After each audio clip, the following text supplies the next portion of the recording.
Welcome all dear SSC students into the bridge course day 11. Okay. We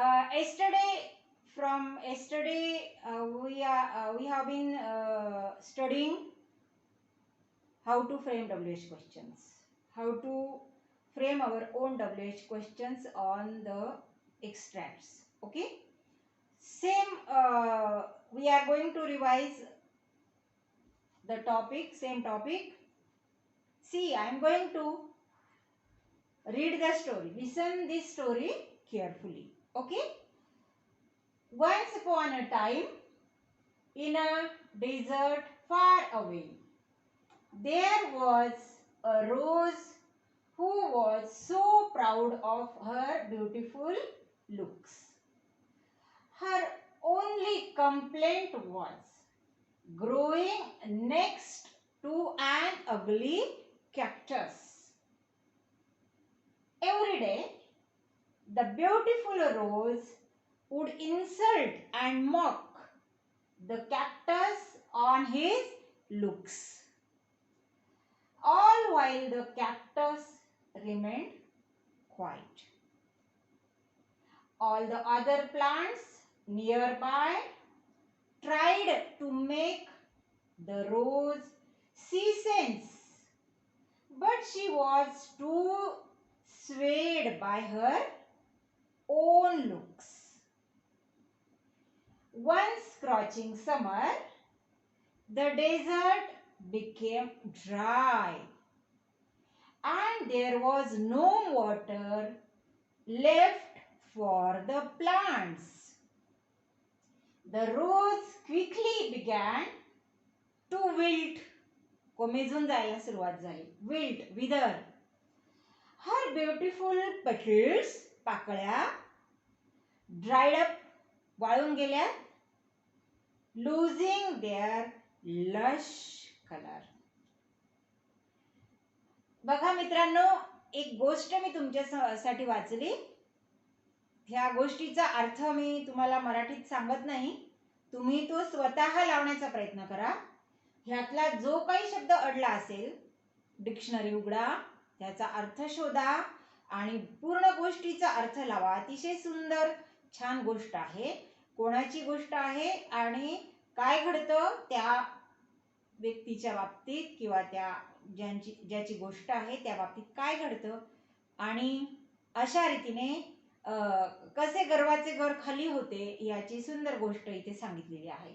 तर ही गोष्ट तुम्ही परत एकदा वाचायची मन लावून आणि वाचून झाल्यावर अर्थ लावायचा आणि अर्थ लावून झाल्यावर तुम्ही वाचता वाचता कीवर्ड्स किंवा की सेंटेन्सेसला अंडरलाईन केली तरी चालेल. चंक्स जसे आपण काल अंडरलाईन केले आणि त्या अंडरलाईन केलेल्या चंक्स वरती तुकड्यांवरती स्वतःचा WH प्रश्न बनवायचा आहे. पुढच्या स्लाइड मध्ये आपण बघूयात की तुमच्यासाठी होमवर्क आहे की व्हॉटने सुरू होणारा असू देत, हाऊने असू देत, व्हेअरने असू देत, व्हेनने असू द्यात, तुम्ही ह्या किंवा इतर WH शब्द घेऊन त्या स्टोरीवरती frame 10 WH questions on this story. 10 कमीत कमी प्रश्न लिहा.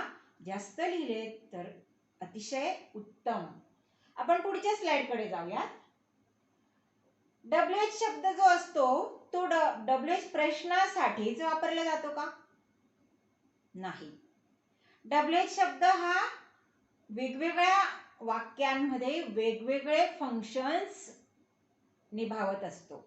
Means WH words are used for different purposes in the English language. Various functions of WH words I have given here in this slide. See, the WH words play the function of conjunctions.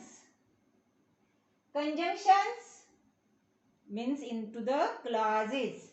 There are four types of there are three types of clauses: noun clause, adjective clause and adverb clause. And in the adverb clause there are seven subtypes. There are 7 subtypes of adverbial clause or adverb clause. So these conjunctions are used in the clauses, means who, what, which, how. These are the words, WH words, which play the role of conjunctions. They are determiners, they are adverbs, means WH words, they are pronouns, ते सर्वनामे सुद्धा आहेत WH शब्द, आणि एक्सक्लेमेशन्स म्हणजे भावना उद्गारण्यासाठी त्यांचा उपयोग केला जातो WH शब्दांचा. त्यातला आपण आता पुढच्या स्लाइड मध्ये बघूया. एक्सक्लेमेशन्स आपण शिकणार आहोत पुढच्या स्लाइड मध्ये. बघा, जसं आपण प्रश्न बनवण्यासाठी एक स्ट्रक्चर पाहिलं होतं पर्टिक्युलर, तसं इथे एक्सक्लेमेटरी सेंटेन्स बनवण्यासाठी पण एक स्ट्रक्चर आपण वापरतो. एक विशिष्ट सांगाडा, एक विशिष्ट रूल, एक विशिष्ट फॉर्मॅट आपण वापरतो, जो मी इथे तुम्हाला दिलेला आहे. बघा, एक्सक्लेमेटरी सेंटेन्सेस हा वाक्यांमधला एक प्रकार आहे. म्हणजे तुम्ही प्रश्न बनवायला शिकलात गेल्या 2 दिवसांपासून, तर प्रश्नार्थक हा एक वाक्यांचा प्रकार जसा आहे, तसा उद्गारवाचक हा सुद्धा एक वाक्याचा प्रकार आहे, आणि त्याबद्दल आज आपण माहिती मिळवतोय.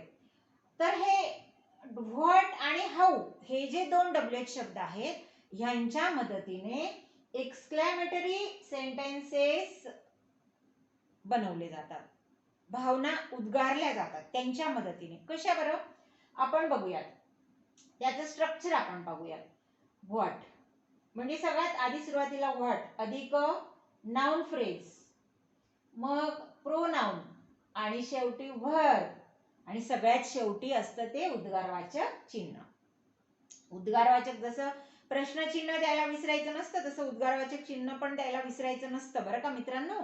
ते दिलंच पाहिजे.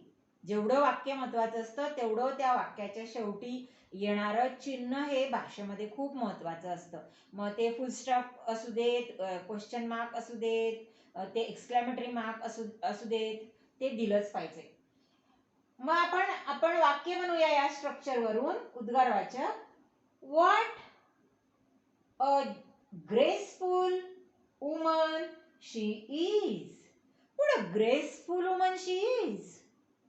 उद्गारवाचक चिन्ह आहे बघा शेवटी. नंतर बघा, what a clever boy he is. What a clever boy he is. तिसरं वाक्य बघूयात आपण. What an interesting lesson it is. बघा मित्रांनो, व्हॉटने सुरू झाले आहेत वाक्य. नाउन फ्रेज म्हणजे ऍडजेक्टिव्ह प्लस नाउन. फ्रेज म्हणजे दोनापेक्षा जास्त किंवा एकापेक्षा जास्त शब्द एकत्र येतात, त्याला आपण फ्रेज म्हणतो. इथे नाउन वुमन तिला डिस्क्राइब करण्यासाठी मॉडिफाईंग वर्ड आलेला आहे, ऍडजेक्टिव्ह आलेला आहे graceful. What a graceful woman she is. तर आपण जे काउंटेबल नामं आहेत त्या नामांच्या बाबतीमध्ये आपण अशी वाक्य उद्गारत असू, तर आपण व्हॉट ह्या WH शब्दाची मदत घेतो. उदाहरणार्थ गार्डन, उदाहरणार्थ statue. What a huge statue this is, और what a huge statue it is. Garden, what a beautiful garden it is. बघा, मोजता येणाऱ्या ज्या गोष्टी असतात त्यांच्यासाठी अशा वाक्यामध्ये अ दिलेला असतो किंवा ॲन हे आर्टिकल दिलेलं असतं. म्हणजे तुम्हाला मी क्लू देते की व्हॉट कोणत्या वाक्यासाठी वापरायचा, की शी इज अ ग्रेसफुल वुमन. तुम्हाला या वाक्यामध्ये अ दिसतोय म्हणजे तुम्ही डोळे झाकून व्हॉट घ्यायचा आणि उद्गारवाचक वाक्य बनवायचं. म्हणजे तुम्हाला वाक्यामध्ये अ किंवा ॲन दिसला की तुम्ही ते वाक्य व्हॉटने बनवायचं आहे, उद्गारवाचक वाक्य. आणि तो नसला, अ आणि ॲन नसला, तर ती जी नामं आहेत ती मोजता येणाऱ्यातली नाहीत याचा अर्थ तिथे तुम्ही हाऊ वापरायचा आहे. किती सुंदर, किती खोल, किती पांढर शुभ्र दूध वगैरे अशा रीतीने. किती खोल समुद्र, जिथे मोजता येत नाही तिथे आपण हाऊ वापरतो. तर बघा, आपण हाऊचं स्ट्रक्चर बघूयात. हाऊने वाक्य सुरू करायचं, नंतर नाउन फ्रेज घ्यायची, नंतर नाउन प्रोनाउन घ्यायचं, नंतर वर्ब, आणि शेवटी उद्गारवाचक चिन्ह. ओके, आता वाक्य बघूयात आपण. How wonderful experience it is. Okay, दुसरं वाक्य बघूया. How beautiful the moonlight is. How deep the ocean is. प्रोनाउनच्या ठिकाणी तुम्हाला नाउन पण येऊ शकतो. How deep the ocean is. How white milk is. Okay, so in this way we are going to make the exclamatory sentences by using WH words, either what or how.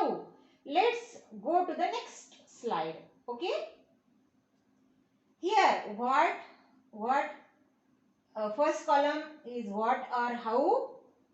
The second column is about noun phrases or adjectives. The third column is about pronoun. And the fourth column is about verb. And the last column is about exclamatory mark. Let's see.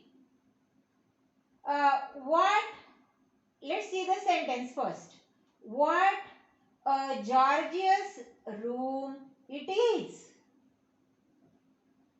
Second sentence बघू. What a beautiful girl you are. किंवा what a beautiful girl she is. तिसरं वाक्य बघूया. What a lovely dog he has. चौथं वाक्य बघूया. What a beautiful weather it is. Okay, आता आपण हाऊ ची वाक्य बघूया. हाऊ आणि ऍडजेक्टिव्ह आणि मग प्रोनाउन आणि मग वर्ब. पहिलं वाक्य बघूया. How melodious she sings. दुसरं वाक्य बघूया. How pretty it is. तिसरं वाक्य बघूया. How kind you are. चौथं वाक्य बघूया. How cheerful he looks. Okay, आपण स्ट्रक्चरनुसार हे वाक्य आपण वाचलीत आणि ती तुम्ही ऐकलीत. ही सुद्धा वहीमध्ये लिहून काढा, कॉपी करा आणि पुढच्या स्लाइडमध्ये जो होमवर्क दिलेला आहे तो सुद्धा तुम्हाला वहीमध्ये सोडवायचा आहे. बघा, fill in the blanks by using appropriate WH word, either what or how. तुम्हाला ठरवायचंय मित्रांनो की ह्या गाळलेल्या जागांमध्ये मी व्हॉट वापरायचा आहे का हाऊ वापरायचा आहे. बघा, मी व्हिडिओमध्ये क्लू पण दिलेला आहे की व्हॉट कुठे वापरायचा आहे आणि हाऊ कुठे वापरायचा आहे. पहिलं वाक्य बघा. Dash a large nose she has. आता तुम्ही गेस करायचं आहे तिथे तुम्ही व्हॉट वापरणार की हाऊ वापरणार. Second sentence. Dash young you are. तिसरं वाक्य बघा. Dash beautiful the night is. चौथं वाक्य बघा. Dash a piece of work it is. पाचवं वाक्य बघा. Dash a delicious milk it is.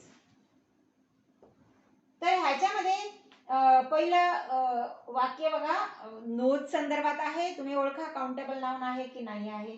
दुसरं यंग म्हणजे क्वालिटी सांगितलेली आहे, ती मोजता येते का नाही ते तुम्ही बघा. तिसरं पण क्वालिटी सांगितलेली आहे, सौंदर्य सुंदरता म्हणजे, तर तुम्ही गेस करा. चौथ्या वाक्यामध्ये मोजता काउंटेबल असं पीस ऑफ वर्क सांगितलेलं आहे आणि शेवटच्या वाक्यामध्ये सुद्धा मोजता येईल असं मील म्हणजे जेवण या बाबतीमध्ये सांगितलेलं आहे. तर तुम्ही ठरवा व्हॉट वापरायचा आहे का हाऊ वापरायचा आहे आणि ही वाक्य वहीमध्ये होमवर्क म्हणून लिहून काढा आणि भेटूयात आता पुढच्या 12व्या व्हिडिओमध्ये. Bye. Hello my dear viewers, this is my YouTube channel. Its name is Saile's Creations. Here you will find educational videos. I have tried to explain in a very simple and easy way so that teachers, students and parents can easily understand it. So please like it, share it and subscribe it. Thank you.